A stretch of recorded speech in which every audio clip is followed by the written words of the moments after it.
love me, please don't judge me. Got my hands tied, the power's above me.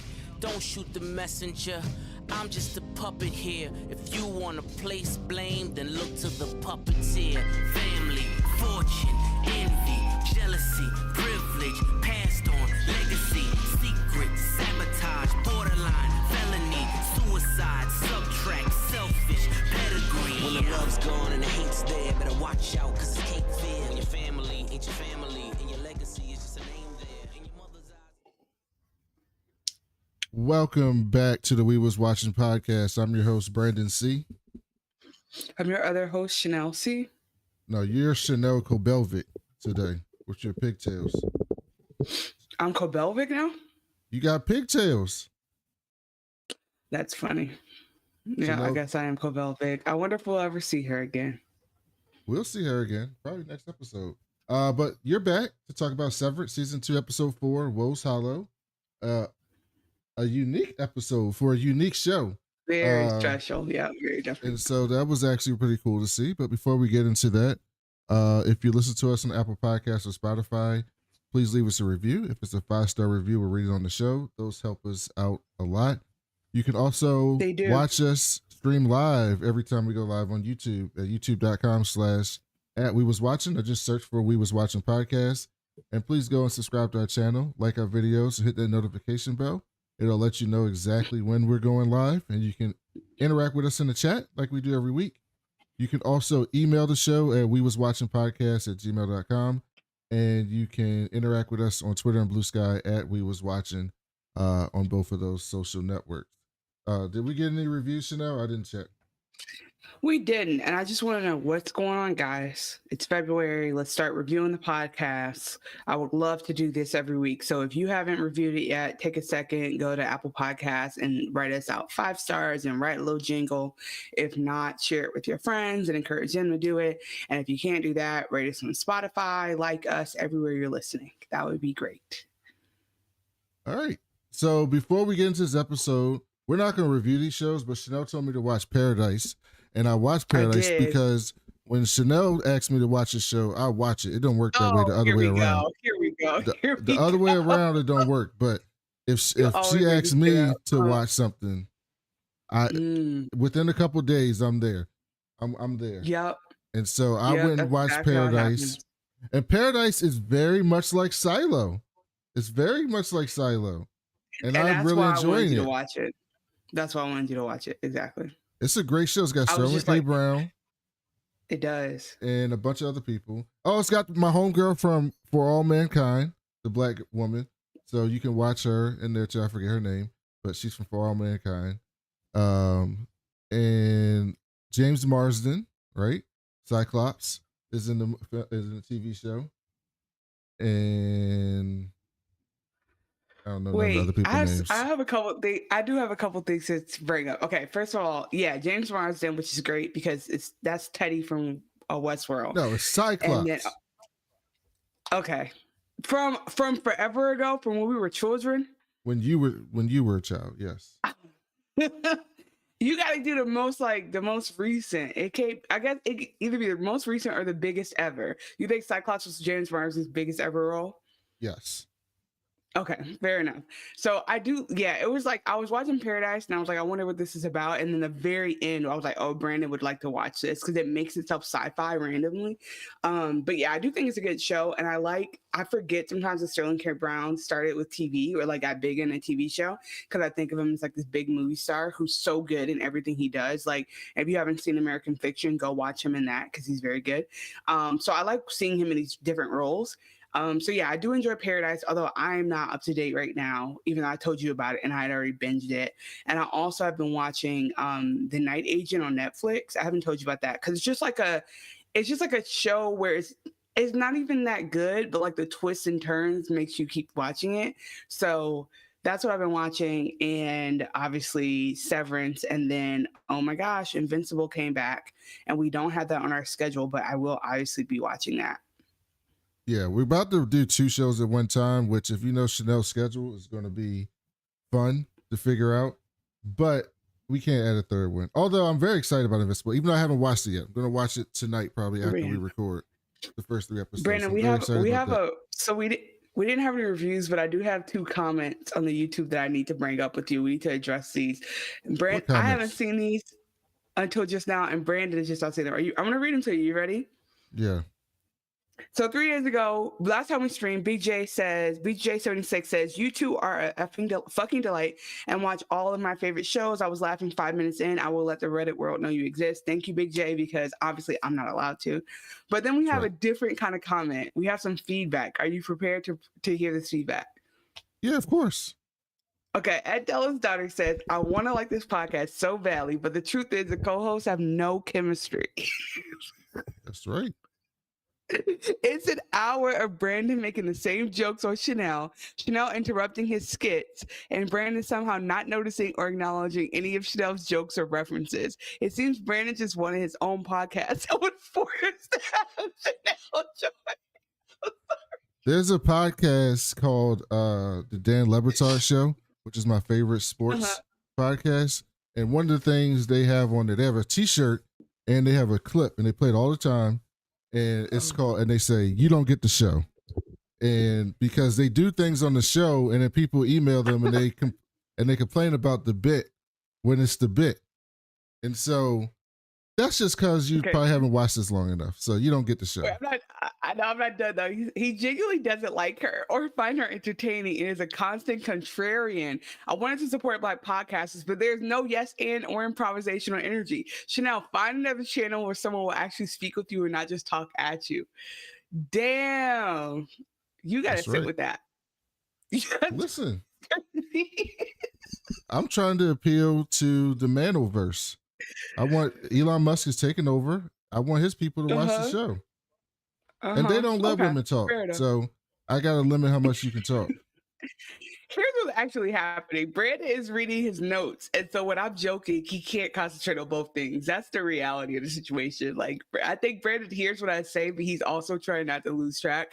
That's the number one reason I think that you don't respond to my jokes. You don't even get the show. Oh, I don't get the show either? Tell me what I don't get. I get your jokes. I don't respond to them. That's the joke. Oh, so you're contrarian on purpose. Yeah. Okay. So guys, we figured it out.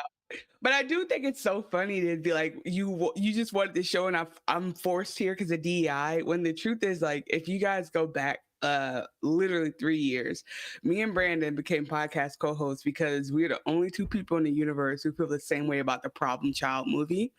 And I was like, I had to podcast with someone who sees Junior the same way I do. That's it. That's how it started. Right. That's how it's going. And then there was a time when the podcast was so discontinuous because of school, and Brandon kept the podcast going. So if Brandon wanted to find another co-host, I would have pulled up one day and we was watching, it would have been another bitch. So I will say that Brandon does want to co-host with me, and I'm not always the best co-host either. So thank you for acknowledging me. Please come back and listen to more episodes to see if it gets better. But I do not feel frustrated on this podcast because the truth is, I often am pulling up right at 9:30 when we start the stream, and Brandon is just sitting there with his notes ready to go. So thank you, but I'd rather you. I need more of that. Everybody comes up here and talks bad about you. I need more of that about me. More of that about me. Well, if you really want to stand up for me, watch us stream and be in the chat, because that's what I need. If I'm very in the moment, so if you support me in the chat, it means a lot. The comments afterwards don't really do much for me. I'm already thinking about something else.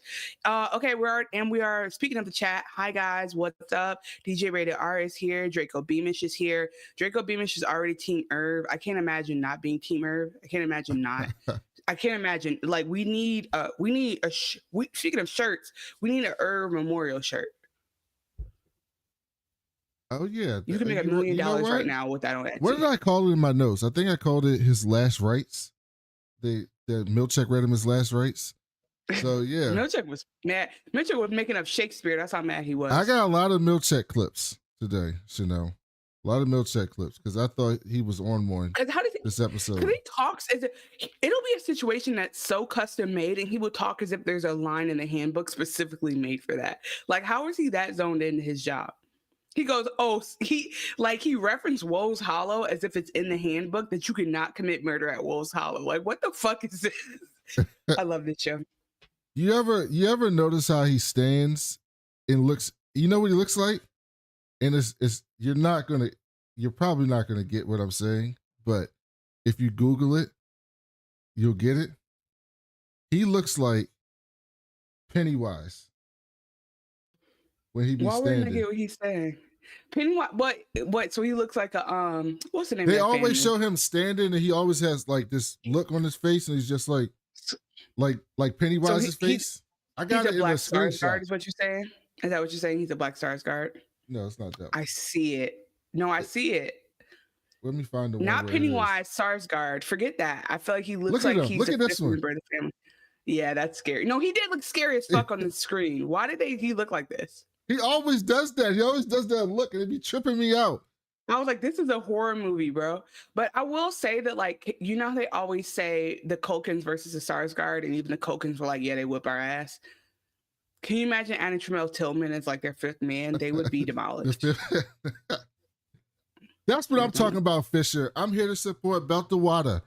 You know Belt the Water? You know what that's from? Absolutely not.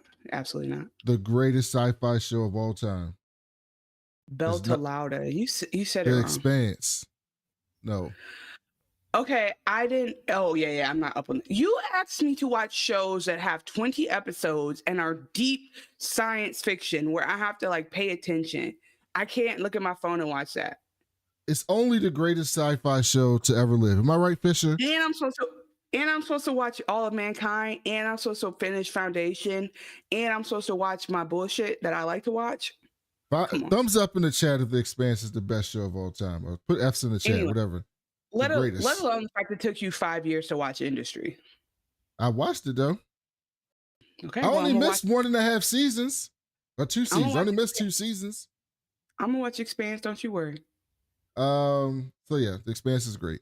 Hey, Fisher Protocol.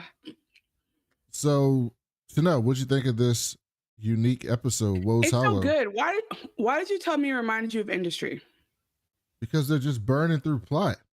We already got Mark reintegrated. There's 4 episodes, okay? They've already come back. We found out. I get what you're saying. We found out. We saw a new MDR team, and then they're gone. We found out. We saw them get fired and then rehired. Okay. You're right. We saw Mark get reintegrated. You're right. We saw, and then we saw the Helena reveal, and it's only been 4 episodes. It's only been 4 episodes. That. You're right. So it's burning through this plot. I thought you meant stylistically, because I was like, this is definitely The Revenant. Like, what the fuck? This is all ice. This is all Ice Age.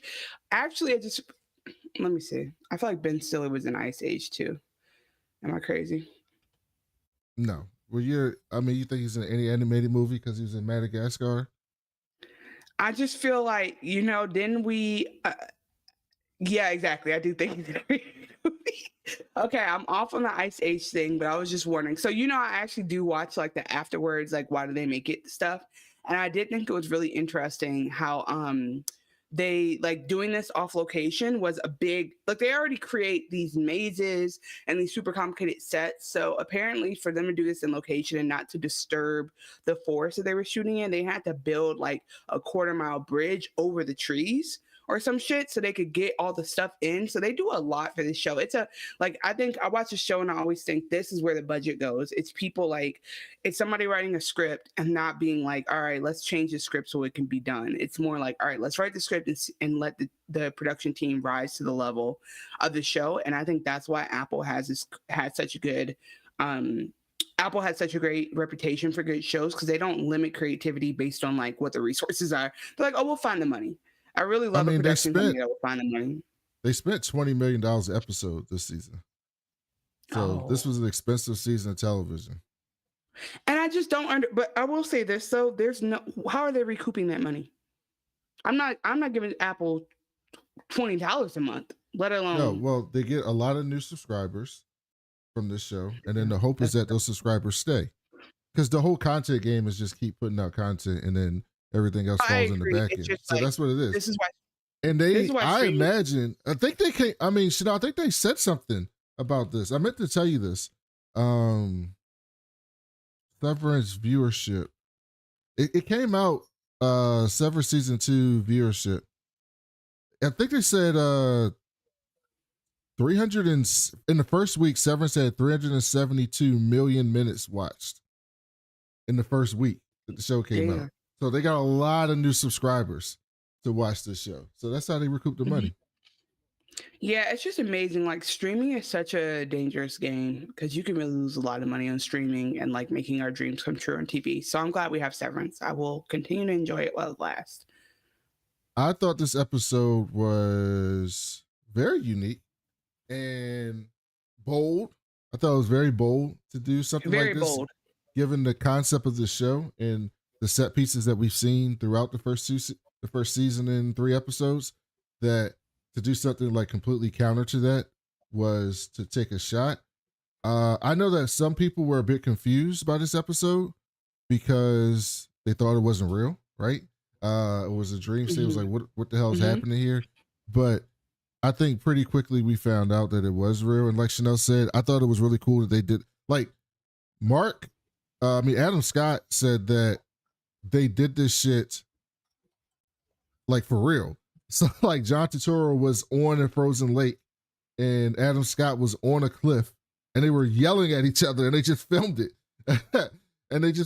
Or like the scene at the end where the MDR cubicles are in the forest, they actually put the cubicles in the forest. That wasn't CG. They found a place that was like, oh, this looks creepy. Let's put the cubicles there. And then they put the cubicles there. And I was like, that's really fucking cool. So I thought that was a really good thing. Before we get into this episode, we have a couple comments. Fisher says he's not going to go there, but Expanse is up there. Okay, that's fair. I think Apple doesn't need the streaming business, but as far as sci-fi goes, Apple's the spot right now. For All Mankind Foundation, yeah. For All Mankind and Foundation are incredible. They also have one of my favorite shows, Soul Horses. So they have good shows. I haven't gotten into like Shrinking and the other shows they keep trying to force on me, but there's a couple shows I've loved on Apple TV, like the Physical, which is done. Like the series is over. I've enjoyed that. Yeah, like Apple's giving it. Apple's serving. They got a new one called Prime Target that I think I might check out because I've heard some good things about that. Okay, so we done our 15 minutes of bullshit. I just realized something. What? We're boycotting Prime Video. Why? I don't have a Prime account anymore because of Amazon. Oh yeah, you can go ahead and do that. I'll be supporting anti-DEI initiatives. That's right. Anti-DEI to have my two-day packages. That's right. I'll make that trade. Keep sending me my packages. And the revolution will be transported to your door in 2 hours. That's exactly. I can buy my pro DEI books and everything and get them in 2 days. I don't know if that's making the difference you think. In 2 days. I think they're still like, I don't think they give a fuck what you're buying. They're just like, yeah, we're still going to town with it. We're still able to eat steak. So let's not change support all my black businesses, vendors on Amazon in 2 days. Oh yeah, you're definitely going out of your way to shop black on Amazon. They even have a tab for it. No, they got a tab. And you're doing it every time. Yeah, unlike you rather boycott the black people to support the. I'm a boycott the black people to support the black people. Tabitha Brown, suck it. Me, I support the Auntie Tabs. You gonna have to sit this one out. What does she do? Why she got to sit it out? She has first of all, Target's stupid as fuck because Target was one of the best stores because of the diversity, because of the pride stuff, because of the black focus. Like I trusted Target to be able to be like, all right, I can go here and get everything I need. I even knew people who worked in DEI in Target and they're all gone. And so it's like Tabitha Brown was one of the creators who they highlighted. And so when people started saying they were going to boycott Target, she was like, no, don't do that. But it's like, babes, you're mad because it's your line that's being hurt. And I know you're going to be hurt, but you need to be mad at Target. Don't be mad at us for telling Target how we feel. Be mad at Target. Like, it's kind of like, I understand you're upset, but this is a short-term setback for the longer-term message. And if you're not willing to make the sacrifice, you're forgetting that like so many other people are already hurt by this decision. Like you're just one of the people who could benefit from not taking action, but people are hurt by this action. So anyway, she got to kick rocks on this one. All right. She'll be I'll okay. keep supporting the black women. By Episode 4. ultimately, and a white man gets paid off of all of that. So now, okay, White so you're man gonna gets be paid off of all pro of that. Kanye today, huh? And a Interesting white- choice. Interesting Okay, choice let's by start the you. show. Let's start the show because that man. Woes Hollow. Chanel, did you What an episode. enjoy your outdoor retreat team building occurrence? My Ortbo, I felt that it was adequate. Okay, good. It's the Ortbo started on the frozen lake. Irv's Annie wakes up. It's snowing outside, and they out there on the frozen lake, and they got on the fur hats and coats. You know what they look like? You know, they look like The Hasidic Jews. no. Oh. They look like if it was a stereotype of a Russian doing that kicking dance. You know the kicking dance. Mm-hmm. That's what I thought. That's what it looked like to me. They had that type of outfit. I mean, on. they had them furs on, baby. Like they was all coordinated, and it was very interesting because I'm in a sorority, and so like colors matter. And it was very interesting that they all had on black and all management had on white. Like I just think all of that is like a thing. But yeah, they wake up in this like huge lake. Like if Brandon said, this is all filmed on location. So like he's in the middle of an iced out lake, runs across, sees Mark, and then basically over time we're going to see everybody else pop up. But we only see Irving's entrance, and so I have no idea how the fuck. Like we got the elevator sound on the ice, so somehow he woke up on the ice. As if he just came down the elevator. Very interesting. So they're clearly in this instance using the different protocols with the chip from like a remote location because they're not physically coming down the separate elevator right now. Well, there was a big hint to what happened because Mark, when Irv got up there, so Mark yells at him like, "Hey, come up here. There's a path up the cliff." So they come up the cliff, and Irv says, "Hey, I woke up on the lake. What happened with you?" And Mark said, "I woke up on the lake too, and then I came up on the cliff." But Helly said, "I woke up on the cliff." I don't know. She's like, I don't know. It's like, exactly, bitch. We know you didn't wake up the same way they said it. You got helicoptered in, how?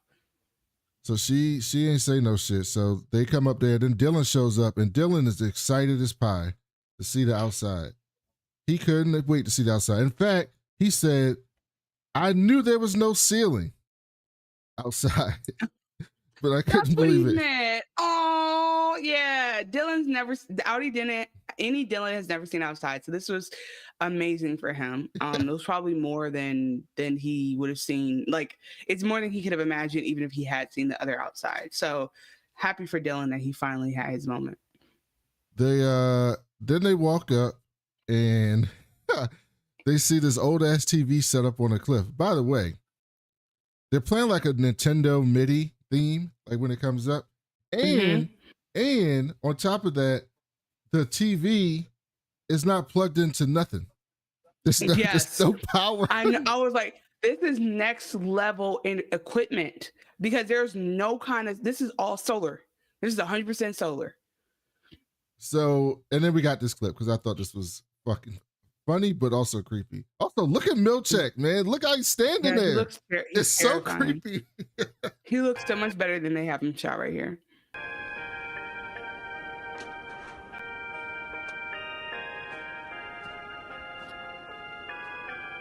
Like, where's the music coming from? It was one of those DVD, like, you know, remember on DVDs they used to have the menu screen, and the menu screen would like play music and stuff. I feel like that's what it was supposed to mimic. Although I'm surprised they went to DVD given Lumen. I would have expected definitely a VHS from Lumen. Okay, hold on. There's a lot happening in the chat, but I want to say that in general, this reminds me of, you know, when you finish refining something and they get that whole little like video game sequence. Oh, yeah. Mm-hmm. I just feel like, they're just like video gamifying everything. And I just didn't understand the chat would be mad that I haven't watched The Expanse. It's on the list. Thank you, chat. Thank you, chat. We appreciate you. Good morning, refiners. This is Mr. Milchick from work. and I'm thrilled to welcome you to your... Has there ever been someone more terrible who sounds more pleasant at this every time you hear him talk? He sounds so pleasant. From work. Hey, he sounds like the flight attendant that wakes you up from a nap to give you snacks, but he actually is waking you up in hell. Your first ever outdoor retreat and team building occurrence. This... Did you know if you rearrange the letters Ortbo, it spells robot? Ortbo Keep playing the video. is in response to your desire to see the outside world. With your Audi's blessings, you will spend the next 2 calendar days walking the meadows, thickets, brambles, and brooks that make up the Dieter-Egan National Forest. Who the fuck is Dieter-Egan? Dieter-Egan? What was that? He said, "Oh, I know y'all. I know what I can tell you right now. MDR is gonna say, Irving's either gonna say, I've never heard of a Dieter-Egan in the books, or Dylan's gonna say, who the fuck? He probably just knows them so well. Yeah. Some of you may be quietly yearning to learn more. Quietly yearning. Lies within the 4th appendix. Kier dictated a 4th appendix in his final hours of life, a text of such sanctity that it is forbidden upon the severed floor. It's waiting for you in Scissor Cave, the very same grotto where... Listen to the The music is scary. Listen to the music change. Kier Egan tamed the 4 tempers for the very first time. And do remember, stray not from Kier's path, lest you royal nature's wrath. There will be help along the way. Happy fortunes, MDR. This shit is scary as fuck. All right, so I got some questions for you in the chat. Is Milch the greatest manager of all time? Or is he following some handbook? Right? Like, is he coming up with this shit? Did he come up with Ortbo? Did he edit the video and create this video to put out? Did he pick the location for them to show up and the marshmallows and the books to read and story time with Mr. Milchek? Like, did he plan this field trip, or was this like something that was like a Lumen staple that he just took? He was like, I'm going to implement the Ortbo trip. You're saying is he the greatest, but you mean is he the most diabolical ever? Is that what you mean to say? No, I mean great. Like, I couldn't come up with this shit at work. Like the shit he be coming up with to do for the innies. I couldn't come up with that shit. That's the most creative man on the planet. Yeah, no, I think that's what I actually. Okay, so you know how I've been trying to play around with the idea that that there is no board. Like, I'm sure there is a board, right? But say there isn't, then maybe we're in a environment where like they really are just making it all up as they go, and they just have one objective and they need to do everything they can to get there. Or on the flip side, if there is a board, then yes, all of this is dictated, written down. They've been doing this shit for hundreds of years, and they are the most manipulative company in the world. Like, they know exactly how to take advantage of people. Like, they know what they've done the tests and the experiments on innies, and they know what to expect. That's what I would give to them. DJ Rated R on YouTube says, I think he's following the propaganda handbook. And Fisher Protocol says the Ortbo is something they always have. I feel this was constructed with him and Helena. Interesting. I mean, I want to know, did Mr. Milchek go up to their Audis and be like, hey, dog, listen, your innies, they ain't never seen outside.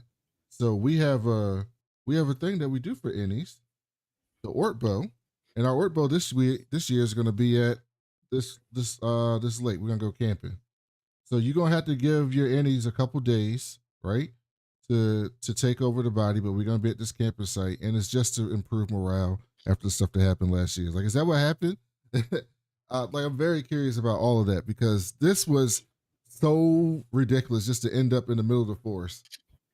I think, I mean, you actually have a point because I didn't realize they really would be spend the night. Like, I thought that they were going to do that. Okay, here, side note, because I was thinking when you go to work, you do not want to walk the wilderness for 8 hours. Even if your job is to walk in the jungle for 8 hours, you don't want to walk in the forest for 8 hours. You don't want to like get to work and be like, actually today we're not going through the safari, we're going through the winter wonderland. Like, it's just, can you imagine clocking in and be like, this is what you have to do for the next 8 hours? There's no other option. Like, that to me is slavery, one. Secondly, I was thinking like, okay, it is crazy how their innies really go through shit that like there's nobody governing this. Like, they truly do go through physical and mental torture.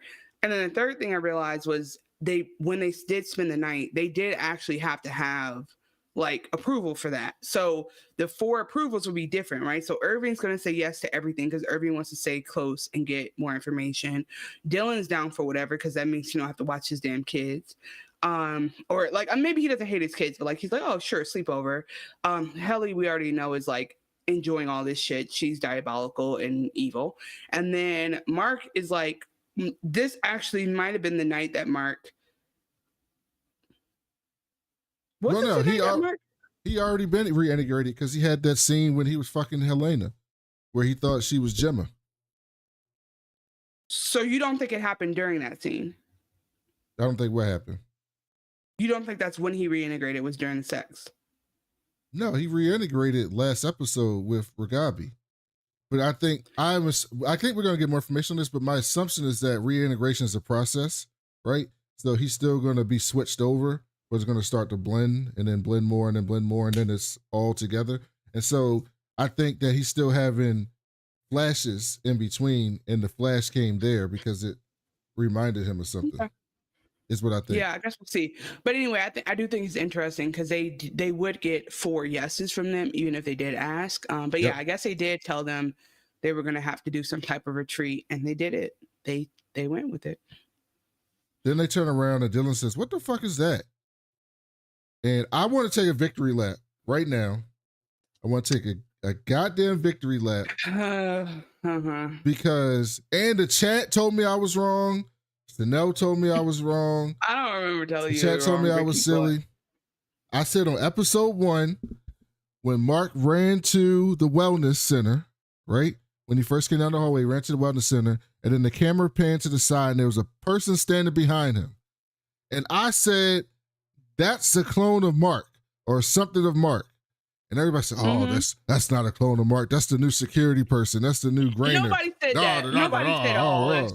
People said, maybe, Brandon, you could be right, and maybe that's the new Grainer. They said a lot of things. And then we get to this episode, and Dylan says, look over yonder. What is that? And it's a goddamn twin, is what they call it, right? It's Bizarro. It's Bizarro Mark, basically. Bizarro Mark, They don't look correct. They look like them, but they don't look right. They look like animatronics. Yes. Almost, right? Honestly, I should have never watched Five Nights at Freddy's because that shit kind of fucked me up. And this is what it's reminding me of. It's giving Five Nights at Freddy's with the music and with the animatrons. You know what I think they are? 3D printed versions of them. Could be. I mean, I'd be surprised if they have anything in their brains. Like, I think they just are things. Like, I think they just, because all they did was point. Yeah, they were in their suits in the cold ass doors in their work clothes. Yes, I don't think those are humans, but whatever they are, we definitely have more questions about this. So Milch brought out the twins to guide them through this forest. And so they start following it. And Irving is like, what the fuck? I'm not following that. And they're like, no, wait, he says, what does he call him? Oh, no, I have it. He called him a mountebank. A mountebank. Mountebank. He goes, I don't trust the goddamn word he says. Irving, okay, so first of all, Irving clocked in this. Yeah, he was ready to go. Irving clocked in on this shit. Irving was like, I'm not doing none of this shit. All of this is bullshit. They're lying. I don't fuck with this. And so immediately he's like, I'm not following them. And they're like, well, technically we kind of need to because we don't have anywhere else to go. So the twins did not actually lead them to their death. They actually were like putting in the right direction, but they were creepy as fuck. And Irving was the only one registering how deeply creepy this was. Everyone else is like, I guess we're gonna do it. Irving's like, what are we doing? Said, I I wouldn't believe a word out of that Mountebank's mouth. Mountebank's mouth. And then he said, not even televisually. Irving kills. Not Irving even televisually. He's right. Oh man. We got some chats. DJ Radio R says, you was right. Thank you. I like hearing that sometimes. I really do. Fred Vasquez oh my God, says, you are told you're right. He's been connecting with his innie Mark, so yeah, it's a process. Okay, thanks, Fred Vasquez. Welcome to the chat. He also said Ben Stiller was describing the opening scene and mentioned how someone behind Mark looks like him. Yeah. Mm-hmm. Oh, I didn't see that. Cool. And then Fisher Protocol said they need to reprint Dylan's because that was ass. Dylan's they look nothing like him. Dylan's was Play-Doh. They couldn't get the black skin. They were 3D printed. No, it was something about his dimensions because the skin tone was okay. It was like he just didn't look right. He was happy. That was an unbaked baby. It was like the when they used to have this thing called Connect for Xbox 360, which is like a little video thing to track you. And the first time it came out, it couldn't track black people. It just couldn't track us at all. And they didn't test us. They didn't test us. And so they had to do a bunch of fixes to get it to test black people when it came out. So that's a great reference. That's exactly what it was. No intro credits. No intro credits today. So we jump right into them following the clone Mark. And they all look very confused, which, yeah.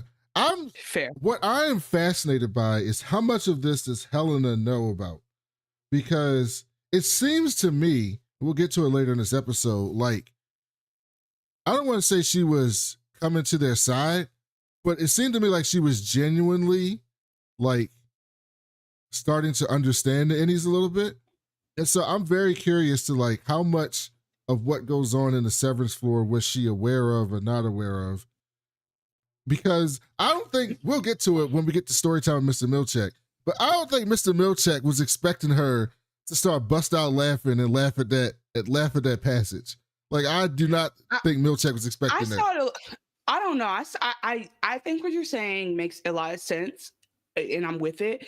In the moment, though, the way I was feeling about it was she's playing her role, because in my mind, she's a mastermind behind all this sick shit. Because think about it. Who the fuck grows up in that weird ass household with that weird ass father and weird ass grandfather and then decides to sever themselves and then tells their innie that they're not a person? Like, this is not a healthy individual. So I feel like I wouldn't be surprised if she's been on top of all of the torture and all the stuff that's happening this whole time.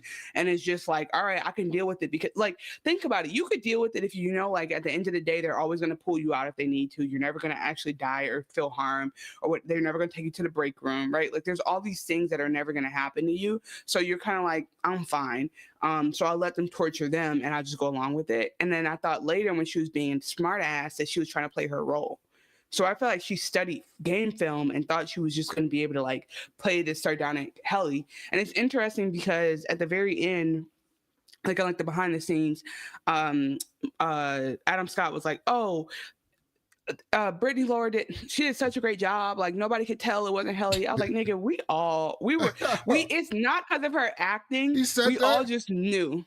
Yeah, he was like, she did a good job. Like, if you go back and look, there's the signs. And I'm like, we knew. I don't know if we knew because, like, one person put the seed in our heads and that was it. But, like, and so it's definitely not a function of her acting, because her acting did have me doubting at times.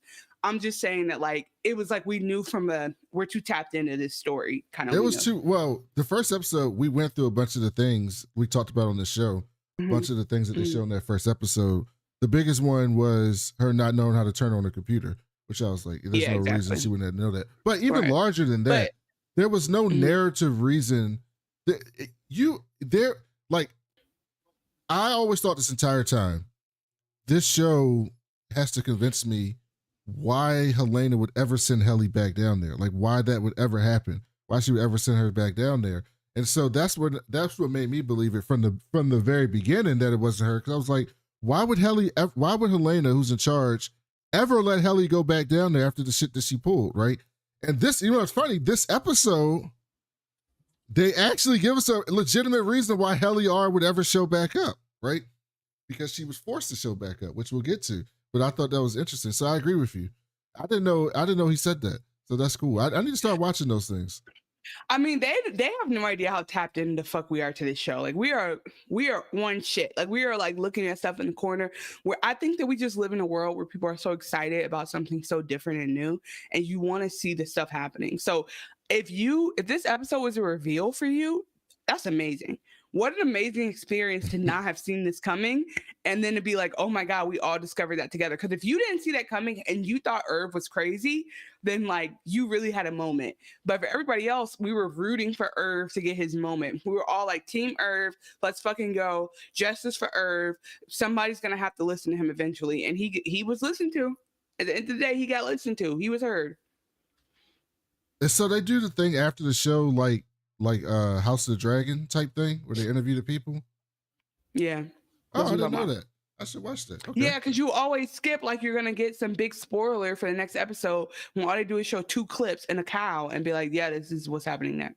Well, I'm gonna start but watching actually this episode they didn't give, maybe I'm tripping, maybe I missed it, but I didn't see the sneak peek for next week, so maybe some crazy shit's gonna happen because they didn't even give us like a next week episode. But yeah, so anyway, they're in the forest where I completely lost track of where. No, we're good. And so then we see Helly's twin, and she's pointing into a cave.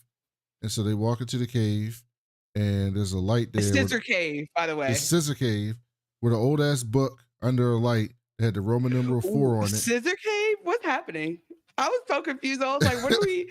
This has to have some kind of weird meaning. I'm like, it can't be just like a random lesbian sex reference. Like, this has to be something. Helly picks up the book and it says, for Dieter. And then they basically come to the conclusion that, oh shit, Kier had a twin named Dieter. Hold on, wait. I have to ask a question in general. What the fuck is all this shit Kier wrote? Oh, we'll get to that. I got some clips of that. I got some good clips of this shit. It, in general, is this like Scientology? It's like a nigga was just writing some shit and they were like, this is it's like gold. It's supposed to be like any religious figure who writes stuff and people worship it. Right, but are they creating this shit now, or did he really write that on his deathbed? Oh, do you think he actually wrote that? That's an interesting question. I never considered that. The kid actually wasn't writing this bullshit. They were just making it up. I think they're too deep into the cult for him not to have written this shit. Yeah, you're right. But at this point, it's like, I think that Helena was the only one who's like, come on, be fucking for real. Because the innies will go for anything. The innies will go for anything. But Audi would be like, what the fuck are we even serious? Because I think book 4 was not canon, is what I'm trying to say. Oh, wow. Fisher Protocol. Wow. I guess it is Saturday night. The Scissor Falls have sugar walls. Okay, Dusty Rhodes. We actually had a sexual scene this episode. This is a first. Because I've been saying how there's this Netflix show, I swear to God, I can never even remember what it was called, what it was. I would have to see it again. But I remember starting a new Netflix show, and I kid you not, in the first 5 minutes, there were 3 different sex scenes. It was just sex scene, new couple, sex scene, new couple. And I was like, what the fuck is going on? So even though I love sex scenes, I don't love them for no reason. I don't love them gratuitously. So I've been grateful that we didn't have one, but this one was like weird too to me still. I'm like, I still don't need sex in this show at all. It's like how when industry finally went low sex scenes, mostly corporate intrigue, I was like, this is the ratio I need. So they pick up this book, and Irv is reading excerpts from the book while they're all walking back, because the book's got a map to like Woe's Hollow, so they figure that's where they're supposed to go, and so they start following the map back to Woe's Hollow, and they end the hike saying,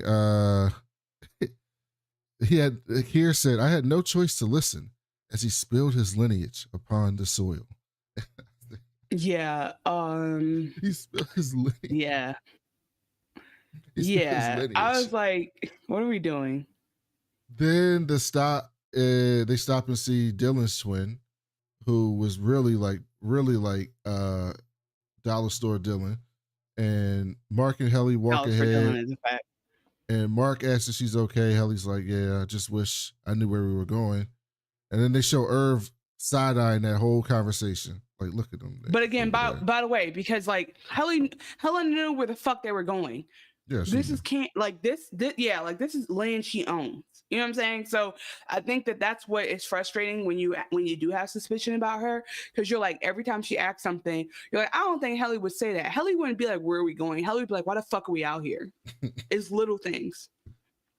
Exactly. Yeah. And so they get up there and Irv catches up to Mark when Helly falls back with Dylan. And Irv says, I don't trust her, dog. I think she's lying about what her Audi saw. And Mark's like, God damn it, you talking about this shit again? Like, we already talked about this. He was like, Mark, a night gardener. I know you ain't that smart, bro, but it ain't no such thing as no goddamn night gardener. Like, she lying.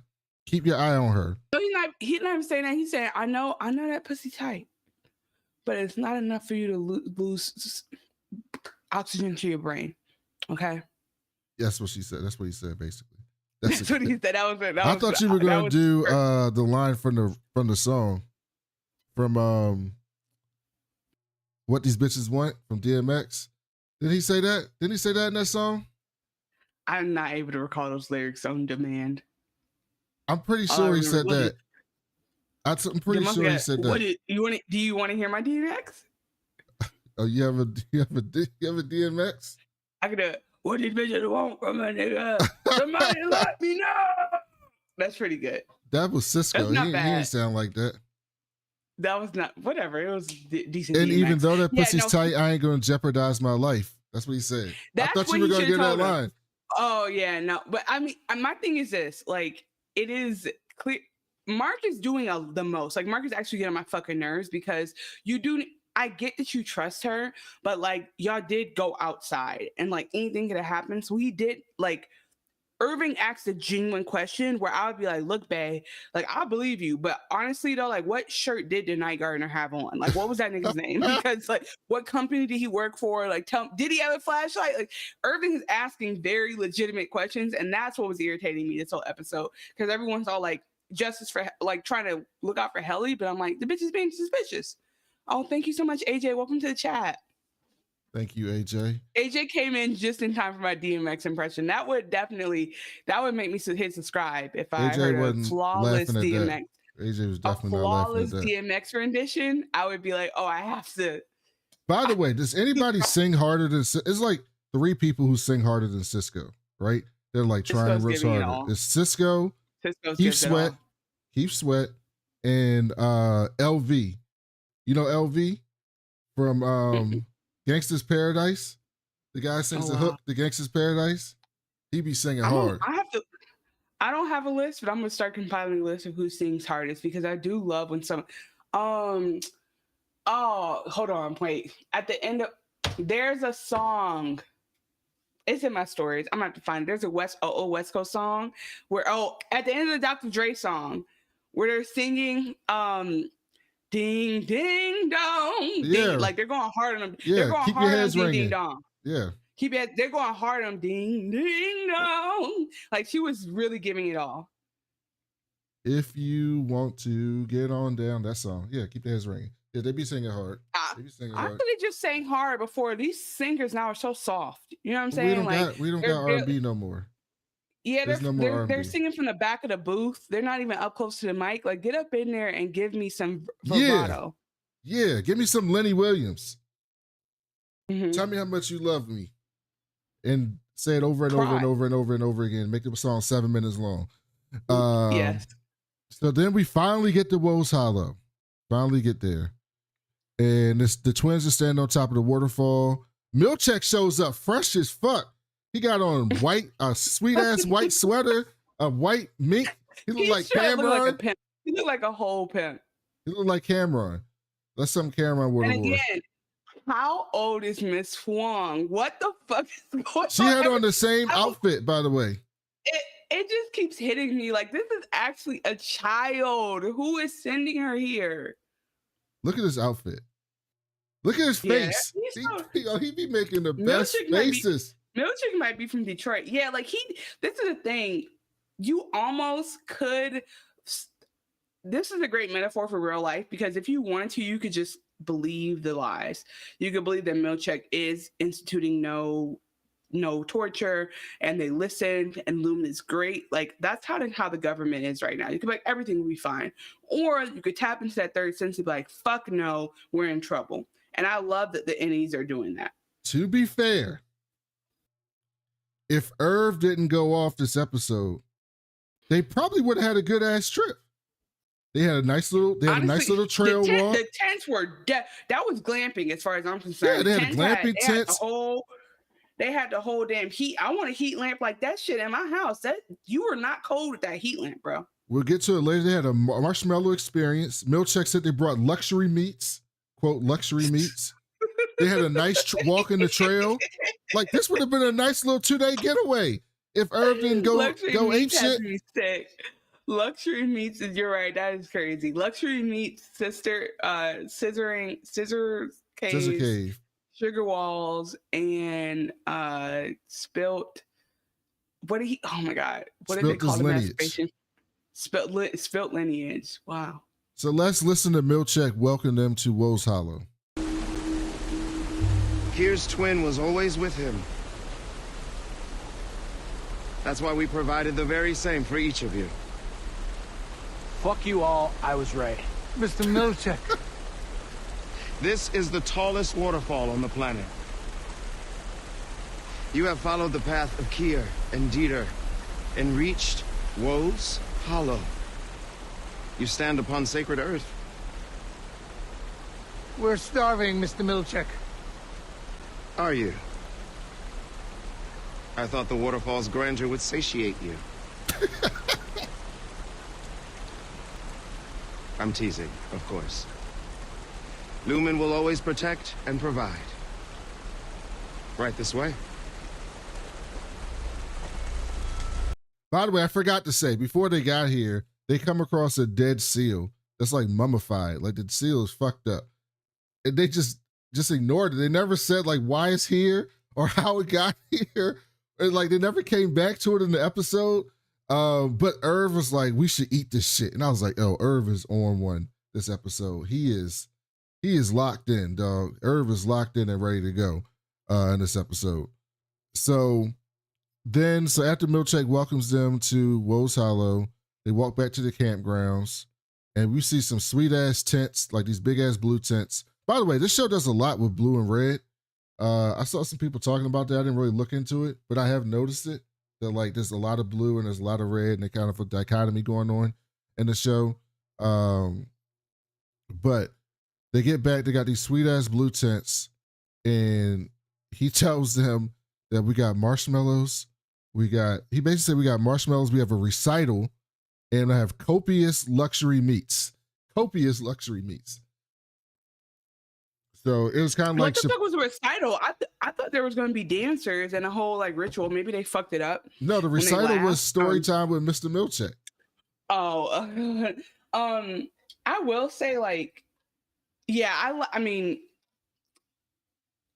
okay, Irv. The one comment I had, sorry, I was making matcha, is that Irving is me. Irving is locked the fucking. Irving's like, what? Because Irving is 100% like, I'm not falling for this shit. And I really do appreciate that. Because when he was like, we should eat the seal, what he's really saying is, why are we trusting them to not kill us? Like, what are you, like, there really is an implicit trust right now. They're like, oh, we'll get back. But like, you literally are in the middle of nowhere. You woke up at work in the middle of nowhere in a place where you already put a lot of trust into them to wake up in the right place. So I think, honestly, like, I just justice for Irv. Irv was his senses was clicking the whole damn episode. Oh, you know what else he said? He said, we also have a nice outhouse with 4-ply washroom tissue. And I was just like, I was trying to think of like, is that nice? I mean, I don't buy anything less than 2-ply. Do they even have 4-ply? Is that real? Yeah. Exactly. That's what I'm saying.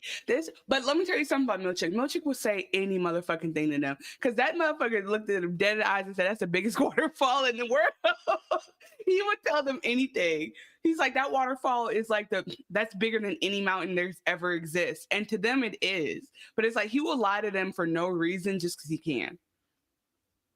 Yeah, I don't know if 4-ply toilet paper actually exists. He will say whatever the fuck he wants to. That's what I'm saying. He's Oh, so he did dangerous. tell them. If you in the video and the clip we played, he did say, "This is the world's largest waterfall." Yeah, like he'll say whatever the waterfall. fuck he wants to say, and to them it is, and that's what's so dangerous about Milch, because you realize now that like because I think I wanted him to be like kind of earnest. I think that Fisher Protocol says I think this outside place is in the building or something. That would be amazing. Yeah, a lot of people in the chat are not thinking this was real. Angel Castro said this place has to be a simulation. There's no way Miss Wong has 11-year-old Audi in the real world letting her do this for 2 days. Yeah, the Miss Wong thing, man. Sorry. We're gonna have to figure that one out. And again, Angel Castro, if I haven't said hi, welcome to the chat. Let's be clear. Everything's on limits for Miss Wong because that baby should not be in that office no matter what. What are we talking about? We're like, well, she can go to work, but she can't go to the wilderness. Like, what do you mean? Where are her parents? Her parents are allowing her to clock in from 8 to 5 every day somewhere. They don't give a fuck. They don't care where she is. They want her gone. That's Even what here, pick up on. After he talks about the 4-ply washroom tissue, he says we also have torches that provide equal parts heat and light. And he gives them the torch. And it's the first time the innies have ever seen fire, right? So they're like fascinated by the fire. And Miss Wong says, pretty cool, right? Which is something a kid would say. So sometimes she acts like an adult, like it's an adult brain in a kid's body. And the other time she acts like a kid when she's playing the games at her desk and stuff like that. Right, you're right. But even then, she's also trolling them because she's also like pretty cool, right? Like, I know what the fuck fire is, but your dumb ass just seen it for the first time. So so I'm telling you right now, because she's Asian is the only reason I don't assume she's an Egan. But she could also be Helly's daughter. Like, who the fuck knows who this child is? But all I know is her parents don't give a single motherfuck. That's the one thing I know of this whole show. Or she got parents. Right.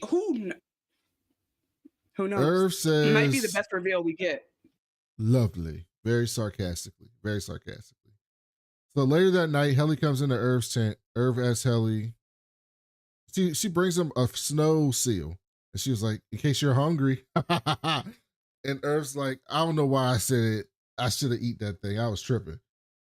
But, you're just the person I was looking for. I was just talking about you to Mark. I was just talking about you. Listen. Look, Helly, listen. It's just me and you. It's just me and you. I know you was kind of ashamed. You can tell me what really happened up there. Because, that story you told was bullshit, right? Like, it was bullshit. So what really happened? And Helly was basically like, I told you what happened. What you mean? What you mean I told you? And then they kind of look at each other, and then Helly looks at him like, oh, all right, then. And then walks out. And I was like, okay, something happening here.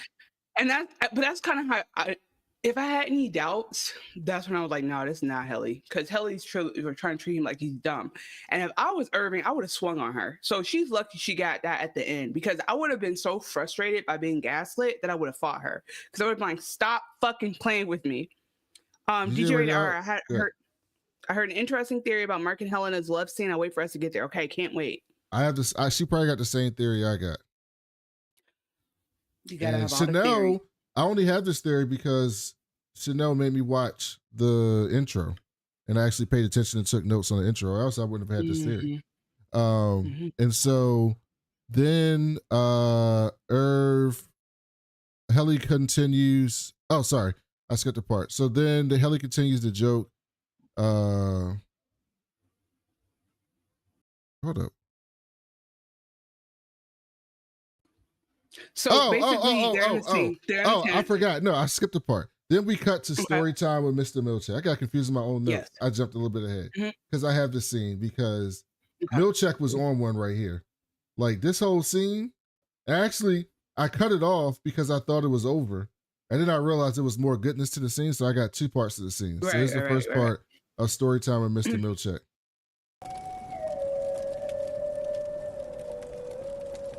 Dieter lay unwashed in his bedroll. Listen to this story. I don't know if I listened to this 4 times so I could get it recorded right. This is insane. Like whoever wrote this is like, what is happening here? So just listen to what he reads. Though the Hollow's pool was primed for bathing. We ate of the hare we'd caught and told each other rhyming jokes till our gullets ached. Bruh. First of all, oh, they mean hair like rabbits. Okay. It just hit me. They mean hair like rabbits because this shit is so weird. They could have been eating human hair, right? One. Two, the gullets is like your throat. I'm just confused. Like, what are they talking about? It's so weird. But at last, the thought tickling my mouth emerged. We must That was return what that means. The thought tickling my mouth is crazy. This is the most sexual episode ever. to Father, I said. But I promised to look after you in the ether mill. When at last a sound came from him. Well, we know the Egans are sexual because of the waffle party, where they dress up in lingerie and do that dance, and then you go fuck someone in Kier's bed. Like, I forgot about that. I definitely forgot. It was a bewailing whimper. He believed, I suppose, that we be woodland poppers forever. Woodland poppers? What is that? They were literally, so they're rich kids. And he was like, bruh, I don't want to be rich no more. Let's go live in the woods and be Peter Pan.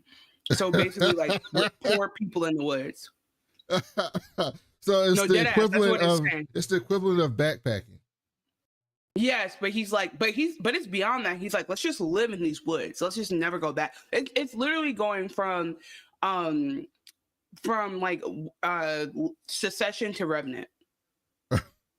Okay.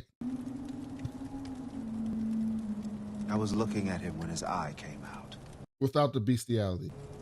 It popped from the socket, driven by a sudden torrent of pus from his skull. And he reached up to grab. Yeah, did you hear that? Listen to this. And he reached up to grasp at his hair, which was suddenly moss that tore easily from his bleeding scalp. The descriptive language in this book is A1. Like, this is very descriptive. Like, when you read books, sometimes a boring book is because it's just words, right? You can't really visualize it.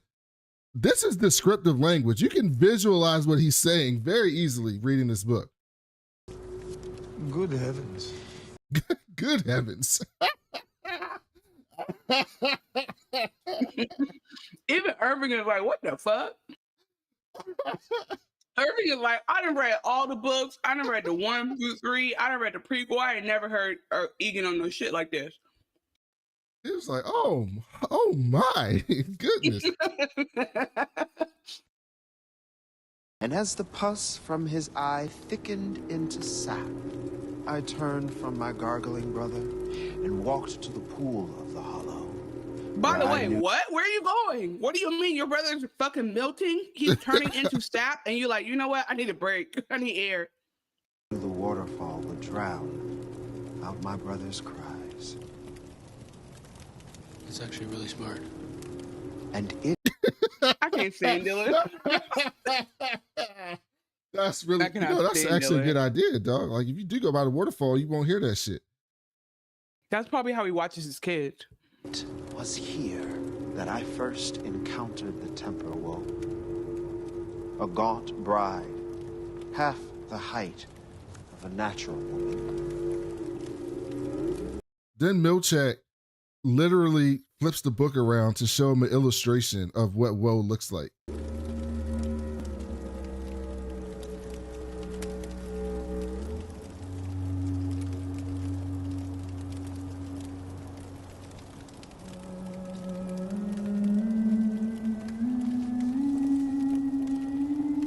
She spoke to me directly from her eyes and said, "This is your doing.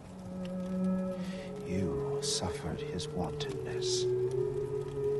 Now he's no one's brother. Only chaos's whore."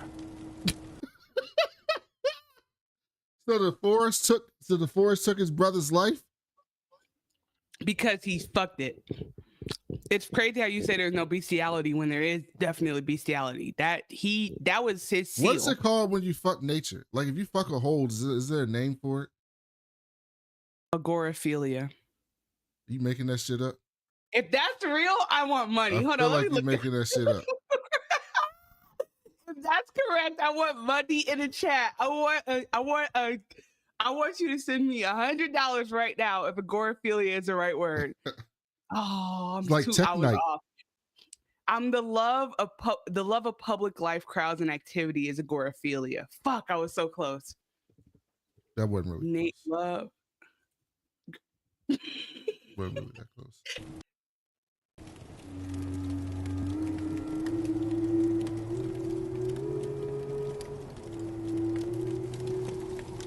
The end. The end. And here comes Helly. And this is Milch's face, by the way, on the screen when Helly was laughing at him. I do not think he was expecting that. Look at that man's face. That does not look like the man of somebody who was expecting her to basically laugh at his recital. Right. Okay. Sorry. It's biophilia. Fuck. I was close. Biophilia. Oh, okay. They do have a name for Yeah. it. Okay. But yeah, okay, so that's what I'm saying. So here's where I think she's actually being herself, because the truth is that Helena Egan is an asshole. She's a fucking bitch. Okay, let's be very clear.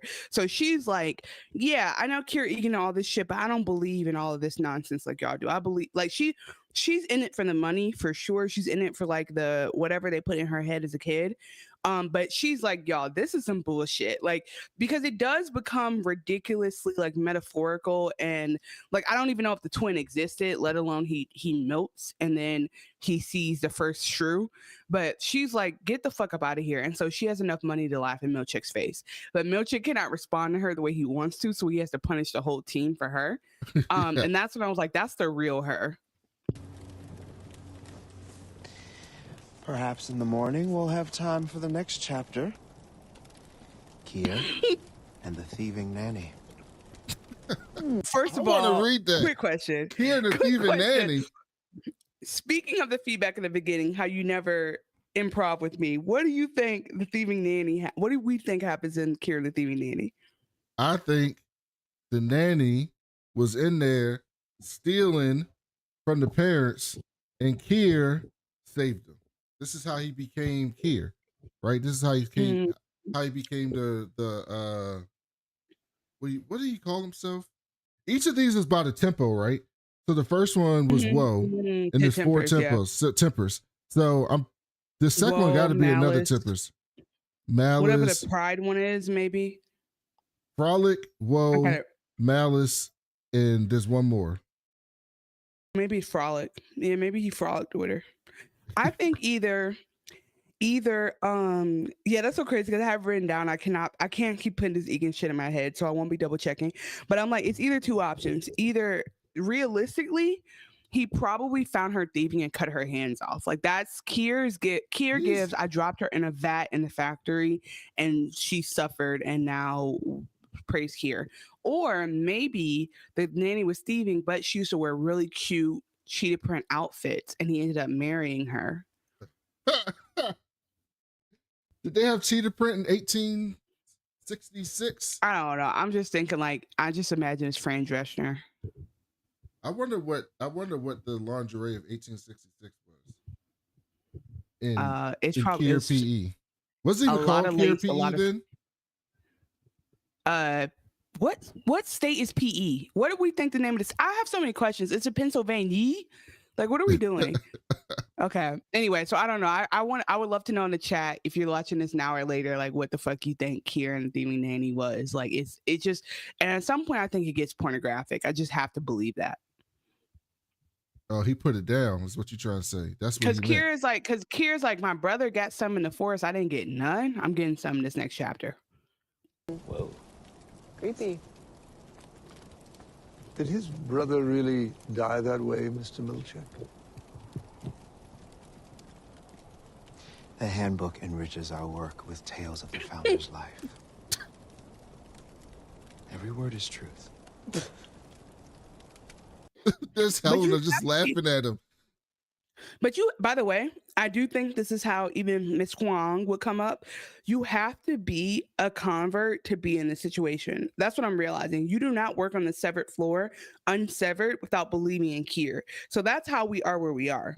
Now that the more I think about it, Milchick's not doing this for a check. He believes, because there's no way he's doing all this crazy shit and he doesn't have like a deep affirming belief. So it's like we thought he was different than Kovelbig, but maybe he's obsessed in his own way. So he's a black Scientologist. Basically, and like maybe Miss Wong's parents are Sea Org, and they're like they're sending their kid on to service, and they're really proud of her because here they are, they're able to like send a 12-year-old to serve, right? Like I think that's the only thing that makes sense to me about why these people would do it, because like I've said in previous episodes, I pray that like Milchick's a millionaire from this, but they might be paying Milchick $65,000, and he's just a believer. So no wonder he be wearing them Isaac Hayes, them Shaft jackets. Correct. Isaac Hayes. Isaac Hayes was a black Scientologist.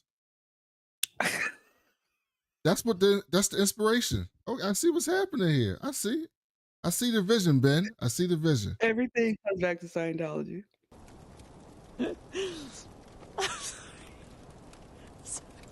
Helly.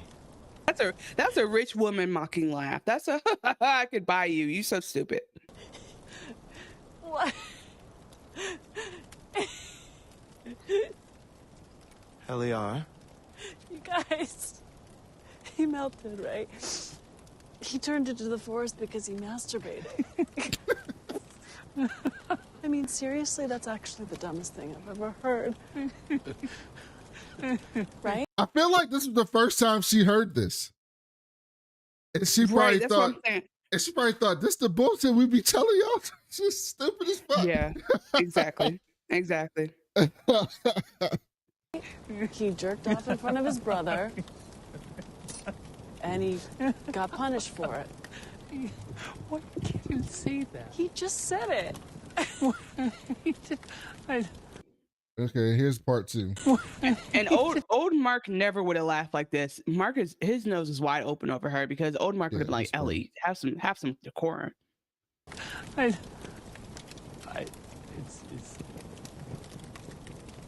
You know we often laugh at what we don't understand.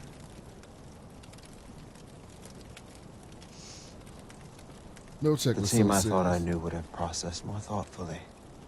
He's pissed. Miss Wong. The marshmallows, please.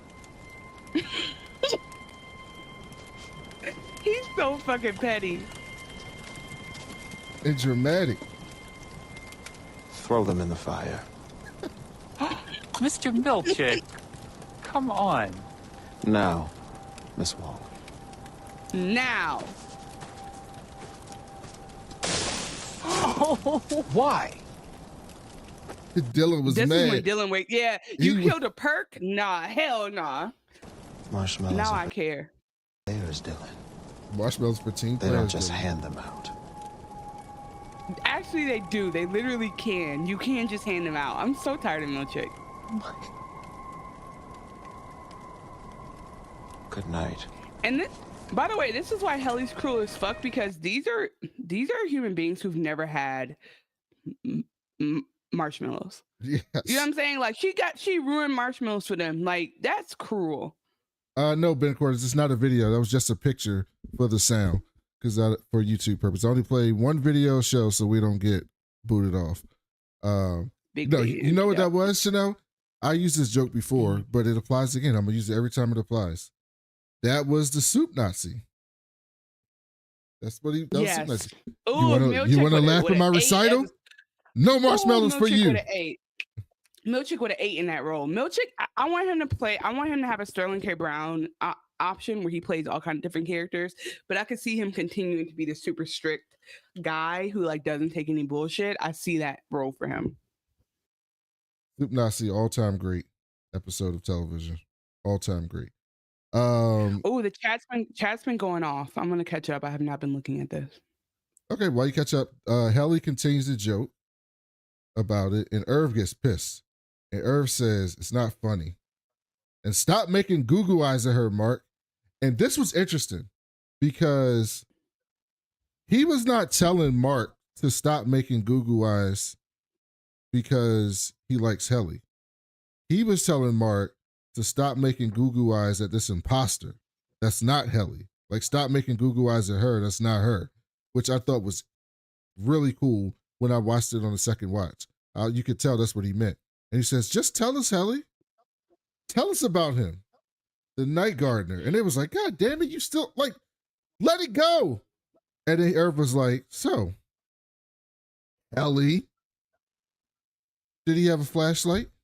What was he wearing? What color's his shirt? Did he have a vest on? What did it look like? And I was like, and he says, Mark, you're using your pupils to make love to her while your Audi's wife rots away. I was like, God damn, that was harsh. I mean, that ain't his wife. Somebody had to say it. That ain't his wife. Hold on. But how did the season start? He was trying to do his buddy a solid. That man woke up and ran and tried to find this woman, and all of a sudden, he not even thinking about her. They almost got taken by the goat herd last week, and now he not even thinking about that. He is off. He is distracted. He was trying to do his man a solid, but he not about to let that go. He not about to let her go to find someone he ain't never gonna get with. Nah, he about to lose his virginity. This is an opportunity he can't pass up. Stelvig can't pass it up. So then Dylan said, fuck you, Irv. I was like, oh, Dylan turned on you. Okay. And Irv was like, oh, it's 3 against 1 down. And Helly said, calm down. He just mad because he can't see his boyfriend again. His boyfriend dead and ain't coming back, and he mad. I was like, damn, that was cruel as hell. And Irv was like, oh, all right then. Fuck y'all. I'm out of here. He walks off into the forest. So after story time with Mr. Milchek, Mark comes to Helly's tent and he says it was probably a carrot. Because earlier Helly had said, I wonder what kind of vegetable his dick was. What kind of vegetable his dick was. And she says, yeah, or some other root vegetable. And he comes in and she says she apologizes. It was kind of mean what she said to Irving. And Mark was like, no, he deserved that shit. And Mark was like, I can make goo eyes at anybody I want to. Now. And he asks her if she's okay. And she says she's sorry if she's distracting you from finding your wife. And he goes, no, that's it. That ain't my problem. That's his wife. That's not me. We good. I'm not with her no more. We good. And then they do that thing where they look awkward at each other and smile. But this time, Mark leans in for the kiss. Last time it was Helly R who initiated it. This time it was Mark. And then they start kissing, and then they start fucking. And it's like, technically, this is sexual assault. Like, technically, it's sexual assault, right? Isn't that technically right?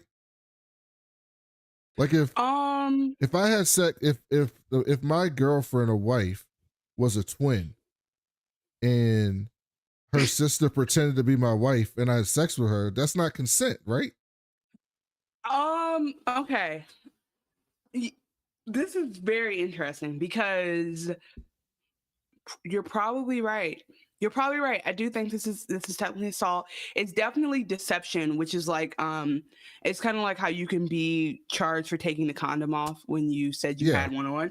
So it's like it's in that realm for sure. But yeah, he's definitely getting played, and I think that Irving might have been harsh, but like there's no better demonstration of it than like he's so distracted that he's having sex on a work trip. Like Mark is off his rocker in terms of this, and I do appreciate like this is their only time to have romance because they are innies, but you could definitely tell that like she's manipulating him, and I hate that for him.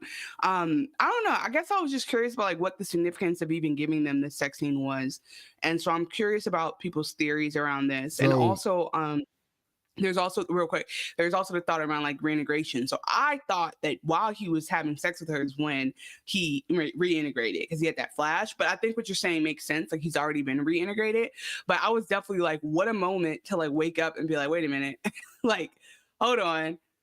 But you're actually I just realized he couldn't have reintegrated because he physically has to have been being reintegrated at the moment. So that's not I think it's a process and it just kicks in every now and then, and it kicked in that moment because something triggered it. So my theory, and I think this is like the other times he's had sex has been with Gemma and one time with Alexa. So yeah. with Alexa, yeah. I think that, and I think this is DJ Rated R's, and she can tell me if I'm wrong, theory as well. In the intro, they got that little Kier baby walking around Mark's room. What if Helena gets pregnant? Because where are I wrote in big caps, where are the condoms, Chanel? Where are the condoms? Have Kier condoms. If this was Insecure, we have think pieces about where the condoms at. Why they fucking in the glam tent with no condoms? Insecure said they always had condoms. You just assume they put them on. Yeah, okay. I'm not assuming they put them on here. But you know how like you get whenever they do something crazy to you, you get a card on your windshield. What card do you get when you get pregnant? This happened in the Lexington letters. In the Lexington letters, they said that like one of the severed employees just showed up pregnant, like, and it was like a lawsuit or something that she wanted to find out like how she actually got pregnant, and the idea was that these innies, they're like horny teenagers, so they don't know no better, so they just was running around the office fucking and they got pregnant, right? They weren't alluding to it that it was like foul play, but that just something happened down there. And they don't know how. Have sex ed. Think about it. Yeah, I mean, I don't know. So you think that she did this on purpose to get pregnant? No, I think that because we'll get to it. After they fucked, she said that she don't really like who she was on the outside. I think that was manipulation. Because he says, "Who are you?" and she doesn't say it. I think you are really underestimating how evil this bitch is. No, I think she's evil, but I also think that I told you when she was watching that video of Mark and Helena kissing, she looked jealous, like she was yearning for that. I'm sure she does not have a lot of dates. I'm sure she does not. I'm sure her Hinge profile is crazy. In her world, she doesn't have physical intimacy, emotional connection. She was yearning for that. She has a dad who's obviously not emotionally like intelligent, right? And she's in this Egan world and this kid, and so she doesn't have that. And she saw this freedom that Helly had, and she wanted to experience that. And then hanging out with Mark, I think she started to feel the same thing that Helly R was feeling, right? So I absolutely think she was manipulative, but I think that she was starting to feel that way, and this was just a culmination of it. And so, but I think that we got a lot of. I just feel like she could have. It reminds me a little bit of Dune Prophecy. Like she had her moment where she could have warned him, or like she could have been a bit more like clear with him. And so the fact that she mentioned it, and yeah, for Baaabe, Asia Peacock says, "I know it's supposed to take time, reintegration." We agree. Welcome to the chat, Asia. I think that. Oh, and then also was messing up for Petey because he wasn't taking care of himself properly. That's true. So hopefully Mark is actually doing the right thing. Okay, pause my thought. Ben Cordy said, I wonder if his reintegration will happen beyond this episode, and probably when Audi, Mark, and Gemma, and any Mark, Helena as Helly are conflicted as fuck. Yeah, like I think he's gonna be because we all know that like Audi Mark does not give a fuck about nobody but Gemma. DJ Rated R, yeah, that's his theory that she gets pregnant to be able to bring Kier back. And yes, it's Sims. Oh, I wasn't even thinking that far, but yeah, that's interesting. Okay. Yeah, I don't know. There's some, but again, I think that it would track. We don't have any like proof, but it would track that Helena is lonely as fuck because she's weird as shit, and nobody can get close to her. And so I would be surprised if she wasn't needing that. Ben Cordes says, yeah, Helena seems like she was just relationship starved and leaning to the broader agenda with that being a personal angle she benefited from. Yeah, I think again, I'm just leaving space for her having like. I feel like in that moment, if she really cared about Mark, there'd be a little bit more here. But she brings up that she wasn't happy in a way where like, she wasn't proud of herself. But I don't believe she's not proud of herself. I actually don't see any of that from her Audi self. So I think that she brought that up because she knew that he would have sympathy for her. And then she kind of like changed the subject. So she gave him a little bit to justify like, okay, don't ask any more questions because Irv's questions are valid. And so now it's like Mark's not going to push her on it because she's been a little bit vulnerable. So she really like breadcrumbed him a little bit. So anyway, that's a good point. Either way, Either way, I love that we got what we needed at the end of this episode anyway. But Mark, I am curious about how, if he is reintegrating, then like how Audi Mark feels in this moment about her, or what's going to happen moving forward if Audi Mark, integrated Mark, has a chance to like look out for her. I really am curious about like any Helena being back, any Helly being back, and how we see if their relationship is different, because Helly hasn't had sex with Mark. You know what I mean? So are you rooting for Helena? I mean, excuse me. Are you rooting for Helly to overtake Helena to be like the dominant? Or do you want them to be reintegrated, or do you want Helena to exist only? I don't know. I've never thought about that. What do you think? Oh, I want Helly R to be the dominant now. Like, I mean, I think so, but I don't. This is good. Helena Targaryen. That's right. Goddamn right. I think Mother of Fetid Moppus. Fetid Moppus was what I was trying to remember. Yeah, like I think at the end of the day, the Egan machine is way too powerful for Helly R to like be able to exist and dominate. So hopefully they're able to coexist, because I definitely see Helena shutting down Helly before I see her letting herself be overtaken, unless we were to get more data that Helena hates her life. But I really don't think she does. I think there's evidence to that.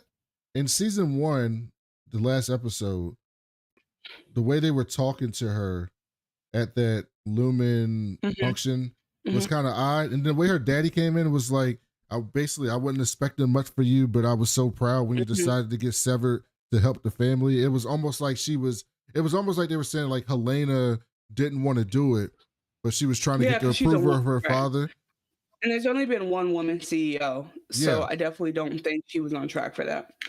But we haven't, I'm just saying, that's why I would need more than that, because we had that moment and we could pull a lot from it. But like, now that we see Helena now we've seen Helena inside outside, she seems to be enjoying the power she has. The way she treated Covell Big is like what I'm paying more attention to than what happened at the party. But again, I'm open. I'm just telling you where I'm at right now. Too. I'm more leaning towards you. I'm just leaving it open. That's the case. Okay. So Er's walking around the forest, and he trips over some logs. He's called for Mr. Milchak, Mr. Wong. They don't come to him. His torch goes out. He just says, "Fuck it, I'm tired. I'm gonna sit my old ass on this rock." And I do think that.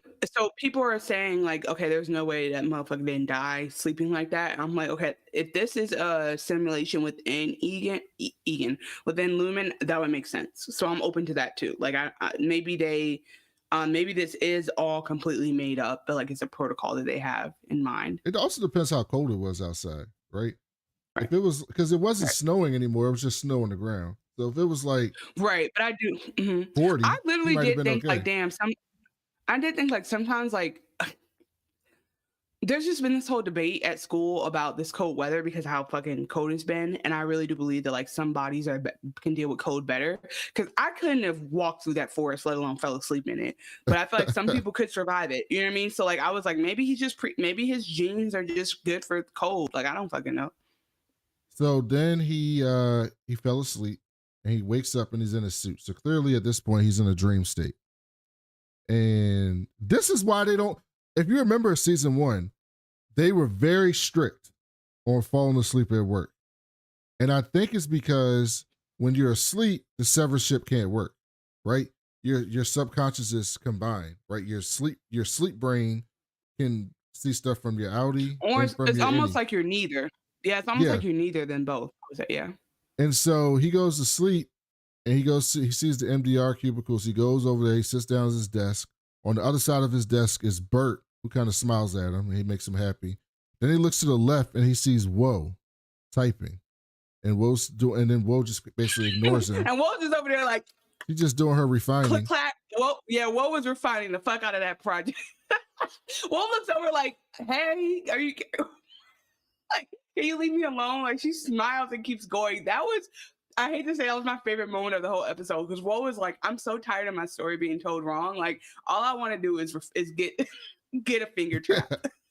And then, she wanted to what was it, a melon party. He need that melon party. Yeah, She'll she's get like, a I lot want a of melon food party. out Fuck there. all this other. She's like, I didn't do anything to Dieter. All I was doing was doing my job. It ain't no fucking watermelons in Scissor Cave. I want the fucking melon party. And then on his screen, it started seeing numbers, and the numbers started spazzing out. And then it said Egan, and then it kind of flashed a picture of Helena, but in like using numbers, and then he woke up. And so I thought this was interesting. Oh, okay, yeah.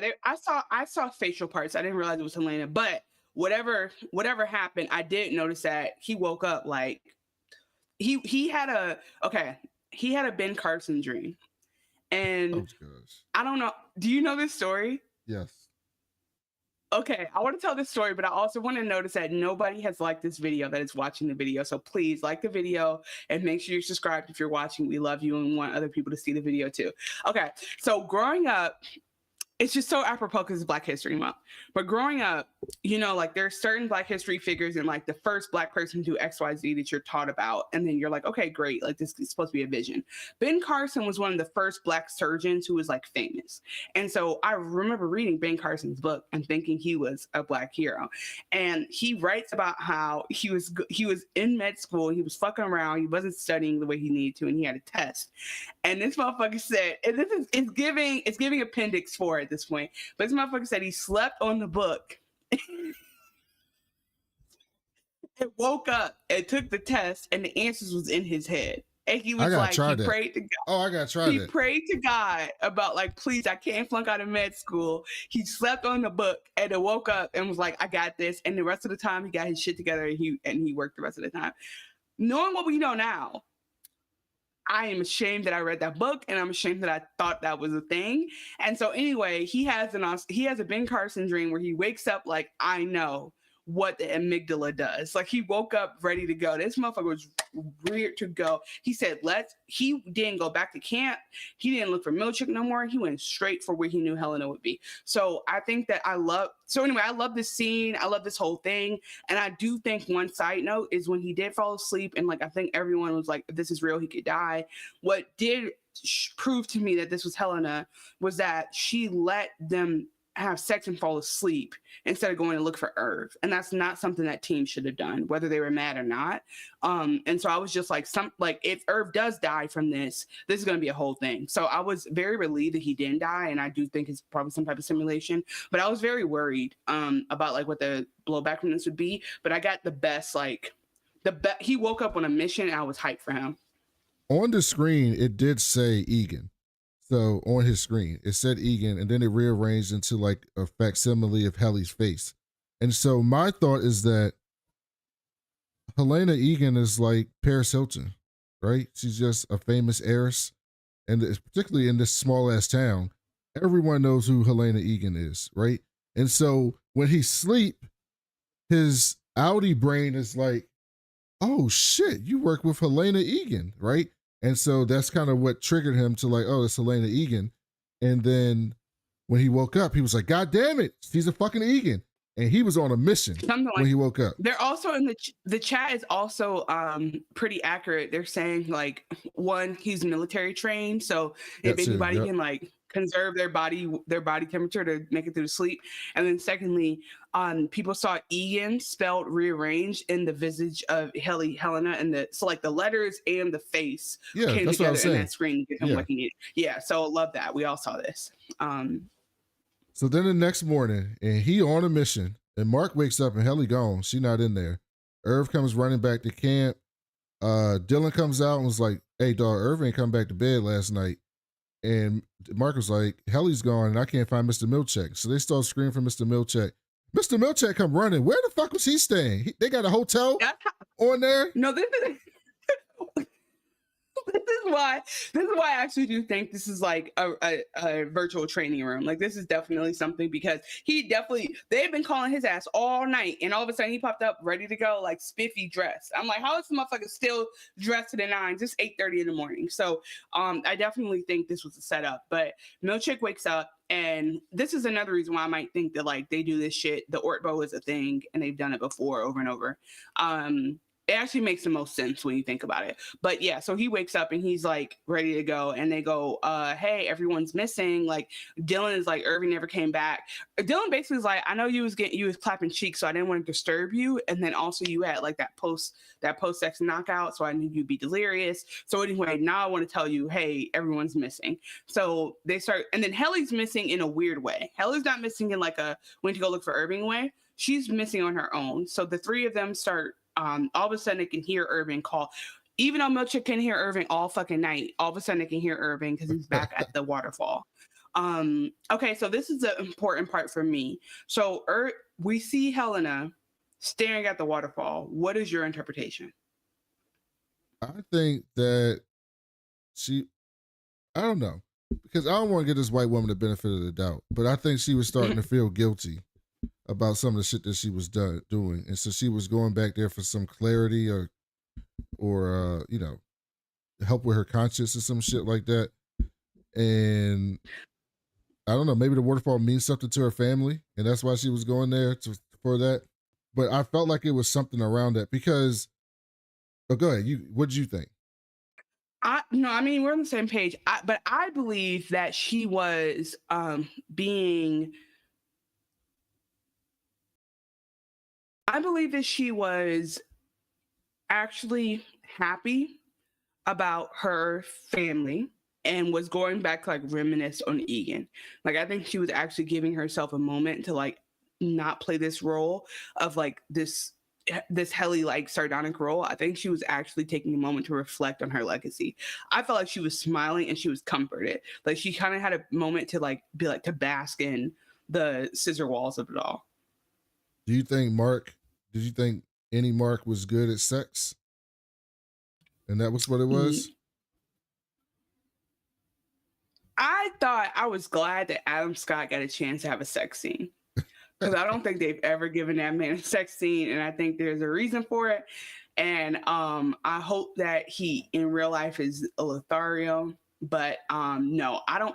But you know, it's okay. So in the after show, the Dan Erickson who created the show talked about how like if the first season was about childhood, the second season was about adolescence, and so we're seeing them have like first time experiences, like the awkwardness of having your first lover. And so I think that it doesn't matter. I think they both probably this is probably Helly's first time either way, and I think this is definitely Mark's innie's first time. So I think either way it doesn't matter. I think they were just happy to feel these things for each other because like that, think about it, like Dylan's innie has never had an erection probably. Like Dylan's innie does not know what love feels like. There's nothing has ever prompted romantic feelings for him. So it is a very special moment. I just wish it wasn't corrupted because like you said, he's being lied to. But anyway, I mean, Helly's Mark did satisfy Alexa, right? So maybe that's in the part of the brain that don't get erased by the severance. And it just kicked in naturally. Hey, if you think Alexa was satisfied, she was. She stayed the night, didn't she? She came back in the t-shirt and everything. I think she was just new in town. I think she was just new in town, and it wasn't no black man on the hinge in her area. See, there you go. Trying to ruin her good night with Mark Scout. And anyway, Irv finds Helena at the waterfall, right? And he runs up on her. And he says, listen, I damn near froze to death last night. And you know what I thought while I was out there? What you said to me yesterday was cruel as fuck. And Helly would never say anything cruel. So, who the fuck are you, basically? And she was like, I'm right here. It's me. And he was like, no, it's not. And he was like, you know what? I know you ain't Helly. You're an Audi. And what Audi would have the power to send their innie back to the seventh floor? Mm-hmm. He said, it's so facto. He said, it's only a couple motherfuckers who have access like this. You're not, he's like, you don't even work for the president. You know what I mean? Like, there's only so many people they're just going to bring down here out of nowhere. And Helena said, I'm sorry. And then Irv grabbed her ass, snatched her up, walked down to the little lake, to the little pond at the foot of the waterfall, and screamed for Mr. Milchak. Mr. Milchak, Mr. Milchak. Mr. Milchak and Mark here. They start running towards the waterfall. He gets there. He's like, she starts drowning her. He's like, I'm going to kill this motherfucker. She's an Audi. She's a trailer. Trader, and at the same time he's dumping her head into the water and script like John Turturro was acting his ass off here. He's drowning He this said shit. she's an Egan. She's an Egan. And you know I love that because you know I hate like at the end of season 1 when like it was like, oh, who's alive? Like they weren't clear. He said everything he needs to say. He said she's an Egan, she's a mole. This bitch is not herself. This is not Helly. And it was like everything was clear. So even if they had shut his shit off right there in that moment, he had given the message that the team needed to hear. And that always is a relief to me because I hate miscommunication in the middle of like a critical moment. And he said, switch her back. Switch her back right now. And then when he pulled Helena back up, she was like, God damn it, Seth, do that shit. Fuck. And then Irv was like, yeah, Seth. And I was like, yo, he said that with such disdain. Yes. Because Seth. fuck Seth. Because they don't know his name. Milchek. They didn't know he's Seth Milchek, right? Which is funny. I mean, because remember when Dylan had his little viewing and he was like, who the fuck is Seth? So it really is. It reminds me of teaching because my family's full of teachers and even the teachers call themselves by their last names so that the kids don't hear their first names. Because first of all, it's just for respect. But second of all, kids these days will find you on Facebook. So they're like definitely go out of their way to not say first names. And I thought that was very interesting that they finally know who Seth Milchek is. And also, like, it can help with whatever Mark is going to do with his reintegration. It can help them figure out more about Milchek. So I do think it'd be interesting if the innies start to learn something about Milchek's background and how involved he is in Lumen. There's a big theory that Milchek and Dylan's Audi are friends, and that Milchek got Dylan the job. So there's something to that. I think they're cool, but I don't know if they're friends because he fired him like it wasn't shit. So then Milchek calls in to remove the Glasgow protocol, which is that's what they had on Helly to allow her to exist with all that shit. And she turns back into Helly R while she's underwater. So the last time she was alive, she was getting her ass tackled by Kobelvik. And then she wakes up and she's getting drowned by Irv. That is some trauma right there. Mm-hmm. And then we can tell like the acting is so good because she's acting, and I'm assuming she was definitely underwater, right? So like the actress is drowning and then does that face recognition thing and goes completely still in the water. It was amazing. Like the acting here, we really can't talk enough about how like their transitions alone are amazing. Oh, did you see our girl from Penguin won Best Actress in the Critics' Choice Awards last night? Good for her. I'm happy for her. But wait, the girl, the hangman or the mom? The hangman. The mom got shafted.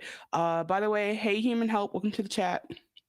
And then we get one of the best scenes I've seen in this show. And I actually have the video of this. I'm gonna try to do one video a week so we don't get booted. But you also got to see the video of this because this is fantastic.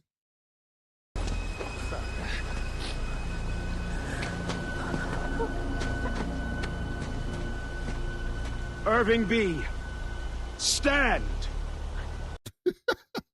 He's so serious right now. You have threatened collegial murder in the pond of Woes Hollow. For this there can... Because what? Hold on.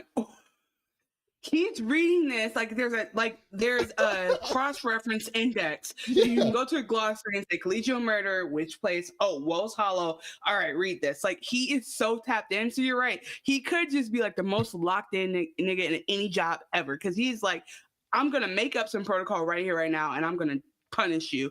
And it's everything he says from here. He doesn't stutter. Like he's not. It's like it's all off the top. He's locked in. He's employee of the year for sure. It's like J.R. Ryder on Hot 97. I'm not from that city. Yeah, I don't know what city that is. It's from Detroit. Be no penalty but immediate and permanent dismissal. There shall be no formal valediction, catered or otherwise. Why do they got on long underwear? Why they got on long underwear in jumpers? Well, I think that's how they dressed them so that they wouldn't die in the cold because they got them long johns will save your ass. When I was in the snow last week, them long johns had me with my coat open. Okay, so apparently valediction is the action of saying farewell. This show and their vocab is There shall be no formal valediction, catered or otherwise.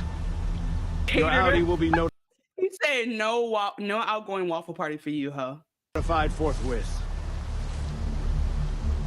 Did she dye her like, hair? what the fuck? Wasn't her hair like extra No, it's red? just, and she's so wet because it's because of her hair's coming together. But Helly is like, what in the fuck? Because you're right. Like, not only forget about being tackled, she went from the gala to outside. She's like, what the fuck happened? Irv! I'm sorry! I should have listened! It's okay! It's all okay! Irv Just is like, remember, my watch has ended. He's at peace. He's like, my watch is ending. I've done what I could. Hang in there is interesting because they had that picture of Irv, remember, with the micro dated video, and they had that picture of Dylan holding the buttons, and it said "hang in there," that they were hiding in there. So what if he hid something there for her? Because he said, "Remember, hang in there." Because here's the thing, Irv had a mission of his own. Right? He just gave up. He just sacrificed himself to out Helena. But he was trying to find that dark room down there.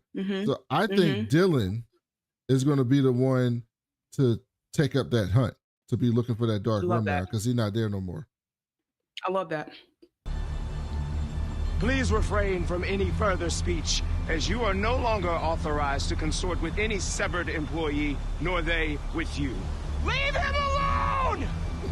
Turn around! He had a Benny Gesserit. He just did the voice, you know? He just did the voice. Yeah, he did. But Irving is doing this because he wants to, by the way, because Irving could have went John Wick on all them motherfuckers in that moment. I just really believe Irving had it in him. Irving could have snapped Milch's neck if he really, really wanted to. Also, by the way, sorry, it's important to say, as soon as Helly switched back, he was like, I am so sorry. Like, he was like, this is for the greater good. I did not mean to harm you. I would never do that to you, but like, I had to do that. And honestly, the ends did justify the means because he was correct and he had to manhandle her. So I was like, I wasn't mad at Irv at all. And I think that Irv's true self loves Helly and is like, who the fuck is this bitch who's trying to be Helly? Because that's why he was like consoling her when she switched back. Yeah. That's what I'm saying. He was comforting her because he was like, I did not want to hurt you. I'm sorry. Milchek Harkin and hit that voice though was good. Leave him alone! Turn around! Look at the face acting here. So good. He don't give a fuck. He's over it. Leave him alone! This is really like in a black movie in the 90s. Where it's like, don't take my baby. Don't take my baby. Don't take my baby. Please press play. That's what was happening. He dying and Dylan's like, don't take my baby. Don't take him from me right now. That's what happened.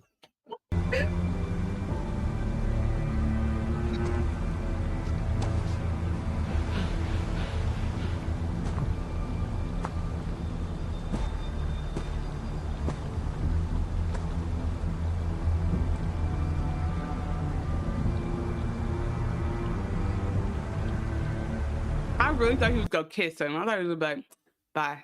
Like I really thought he was gonna get his last lick. Look at him, he's smirking. Walk into the forest. It's like when Penguin was sending the hangman to walk, like she thought she was about to walk to her death.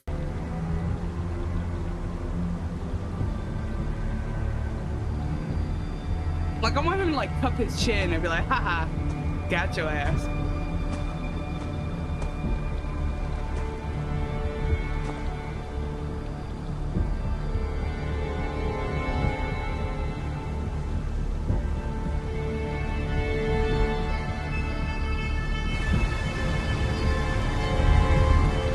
Your workspace will be cleared and any personal items discarded.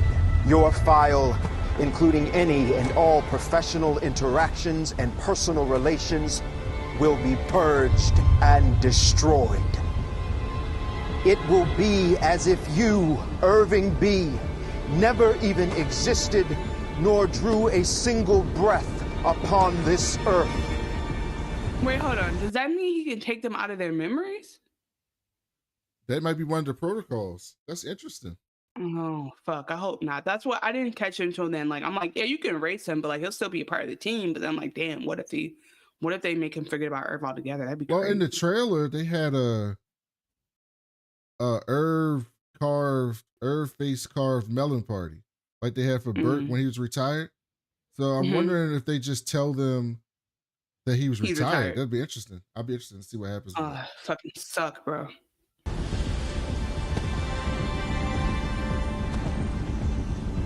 May Kier's mercy follow you into the eternal dark.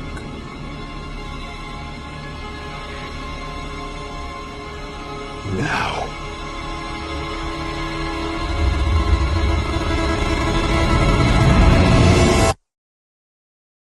So intense.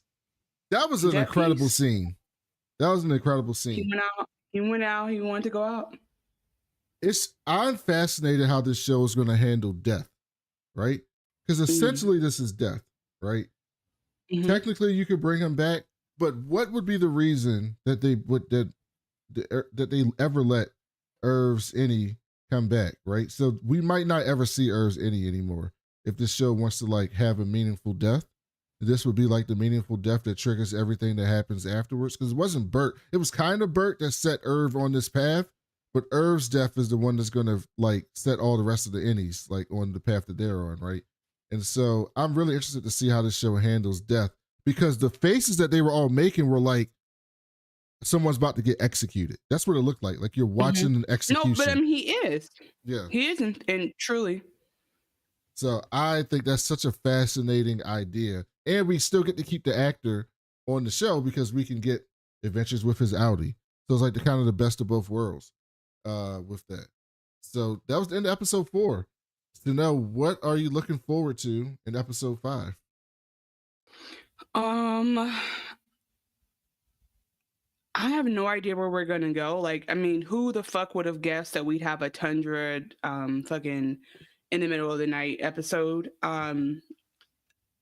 Like, so I don't know where we're gonna go from here. I also hope there's 10 episodes. I'm not sure though. I know there was 9 last season.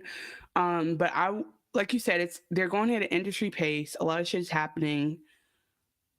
So I think I'm just excited to get Helly, to see how Helly will tell her story and what this means for Mark. Like, I would like for Mark to put his game face back on, because I think that the thing about Mark and Helly is that they could be a power couple, but like Helly would not. It's kind of like in Silo when Walker was doing all that for what's her damn name? For her ex-wife, and it was like, bro, she's not gonna want it like that. Like, she'd rather go out her own way. So I feel like the same thing. Helly and Mark can be a couple, but Helly's not gonna forget about Miss Casey. She's gonna be a great second wife. You know what I mean? Like, she's not gonna be jealous about that at all. So I think that and I also am curious to see if integrated Mark has the same, if Audi integrated Mark has the same feelings that any Mark had before integration. That would be very interesting for me. So we had 100 people watching concurrently on all different platforms. So thank you all for watching today. That was excellent. And how many likes do we have? I don't know. I don't watch that.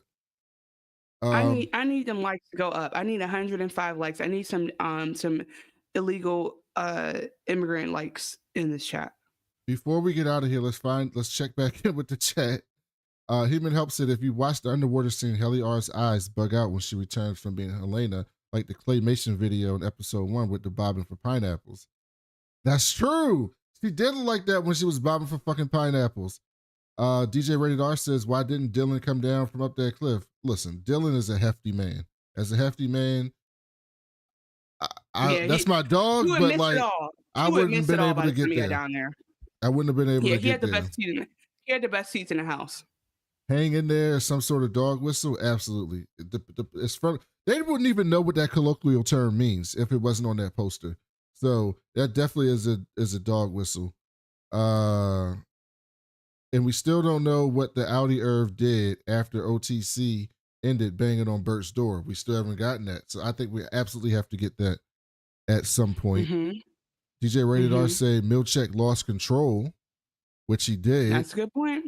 And Human Help said, I think after this troubling incident, Seth Milchek will be demoted and Harmony Cobell will be invited back. She did say Mr. Milchek can't handle it. She said, listen, Helena, you know he's DEI. You can't put a DEI person in charge of the Severance floor. Yeah, this is not a black job. No, this is not a black job. Get a nice, get one of us true believers back down there. He don't believe. Human Help. Check the video. He put the pictures of, y'all gave him some fresh ass photos of Black Kier. He didn't even appreciate and he didn't even appreciate that shit. He wasn't even grateful for real. I just want to say, like, yeah, the theories in the chat are very real. Welcome to the chat at the last minute. MJ Farron, please like and subscribe. I think, okay, so I am sad about Irving. I do hope this is not the last time we see his innie, because that is too sad, and I hope they don't wipe their thoughts. And I think that it's funny that Cobell, this theory is like maybe Cobell is better than Milchik, but like they was running laps on Cobell too, so Cobelvic. So I don't know Helena that that's tried to unalive herself under Cobelvic. Correct, and was successful if it wasn't for Mark. And then somebody else said that. So the theory is that maybe this brings Cobelvic back because they're gonna demote Milchik, which I know he'll be pissed as fuck. And I am grateful for everybody. For everybody here. Human Help wants to know where else are we streaming to. I think we stream to. We stream on Twitter. Brandon's Twitter, on Brandon's YouTube as well, and then on Facebook. I think Brandon's Facebook probably, which we should Facebook tonight, have. Okay, maybe we should eventually have our own Facebook. But yes, we are doing that. Yeah, I think we're gonna make a Twitch channel for We Was Watching. We got to do all that shit. It's so, I'm honest to God, it's just us two. So like, if you guys want to help, if anyone knows what the fuck they're doing with this stuff, and it's helpful with clips, because we really need help finding clips and like posting them. So hit us up if you guys are interested in supporting the show in any way. But yeah, thank you guys so much for being here. Brandon, did you say what you're looking forward to? No, because I don't have no theories, because I have no idea. I would have, you could have gave me 100 guesses on what episode 4 would have been like, and not a single one would have been this. Not a single one would have been this. Because I was like, I love a show that when it kicks in, this is how, you're right, this is how industry was. Because when the show kicks in, I forgot what the fuck happened in the last episode. I love that, because I'm already like, because I don't have to do any like, oh wait, let me go back and rewind. I don't need no recap. Let's just go and I'll integrate later. And so I love that about this show, that they're not relying on the narrative so much that you have to like be tapped into everything. Like you're gonna get the whole story no matter what, and no matter when and how much you go in and out. But yeah, there's no way this is the last time we see any Irving B, and there's no way this is the last time we see Cobell Big. Death to Helena, you know what I mean? Like and justice for Irving. And I think that people actually, for some reason, liked my encouragement at the end. So may everyone never wake up in the wilderness in long johns and a fur coat and not know that you're in a simulation. And may all of your outdoor retreat team bonding operations be at the beach.